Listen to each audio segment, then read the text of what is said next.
Hi guys! Today we're talking about how to get stuff done when you don't feel like it.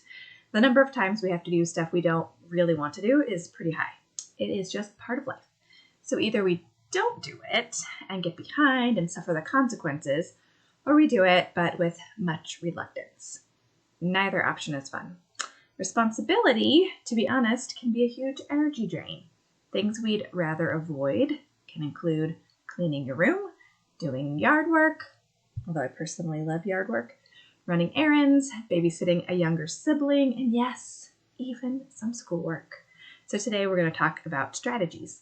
And before I go any further, I want to say that the majority of the strategies from this presentation come from Kendra Adachi.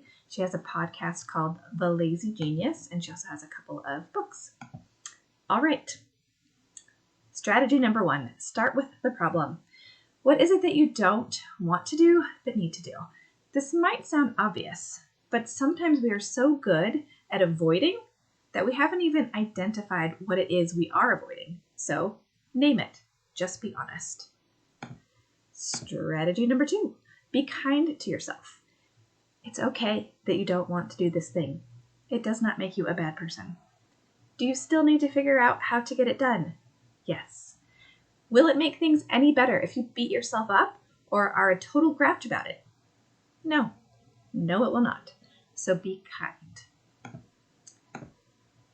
Strategy number 3. Ask yourself, when will I do this? If it's due today, the answer is today. But when today? Will you do it right now or later?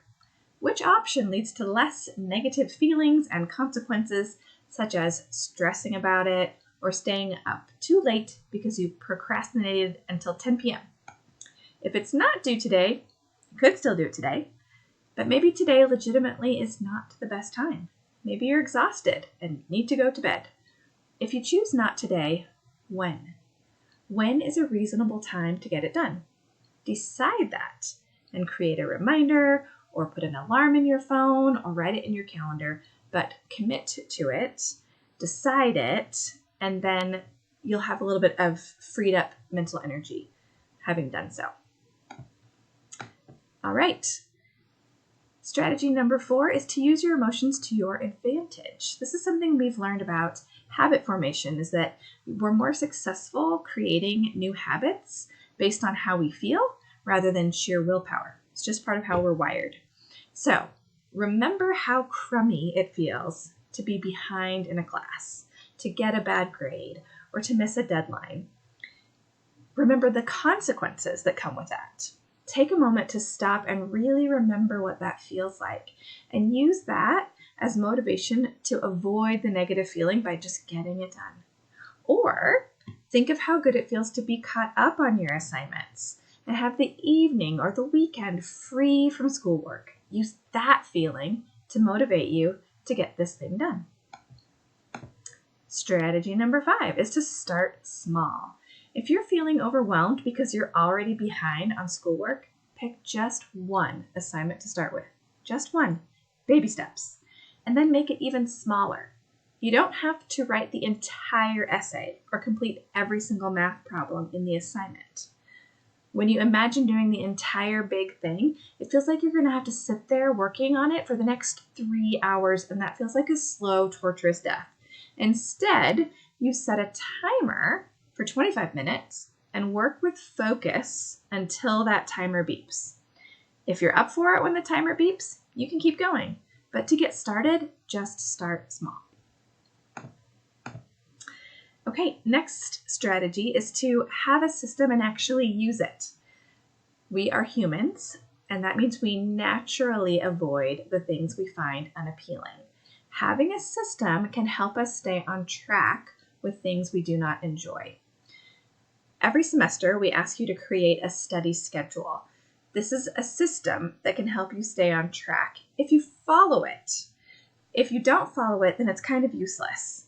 If you have a spot on Thursday that says, submit my photos, my photo evidence of my work samples for this week, but you don't actually do it, it's not helping you.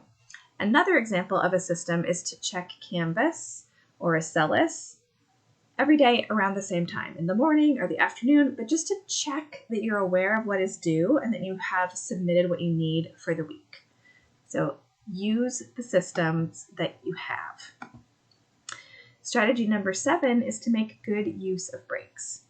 If you've decided that you're not going to do the thing you need to do right now, don't waste away your time with distraction, right? You're not getting the work done, so do something that feels good. Don't just distract yourself. You won't actually feel any better if you choose to scroll on your phone rather than get your homework done. Instead, take an intentional break. Paint, go for a walk, play the guitar, read, hang out with a friend. Do something fun or creative that fills you up and refuels you. That will help you to have the energy and motivation to now go do the thing you didn't want to do. Scrolling will not help you get there, but it really will make the thing easier if you fill up and have and feel good before you have to tackle it. Strategy number 8, make it a little more pleasant. Listen to some music, as long as it's not like totally distracting you, to enjoy while you work, or enjoy a snack while you work. Sit in a pleasant spot in your house even. Sit on the floor right next to your dog. This can go a long way in helping you persevere with doing things you don't feel like doing. And lastly, ask for help, truly. If you cannot seem to get started, or if you tried and found it too difficult or frustrating or confusing, then phone a friend, recruit a parent, or visit your teacher in office hours. You have support, so use it. All right, what I'm going to ask you to do now is think.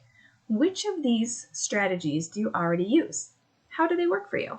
Which would you like to try? All right, good luck, guys.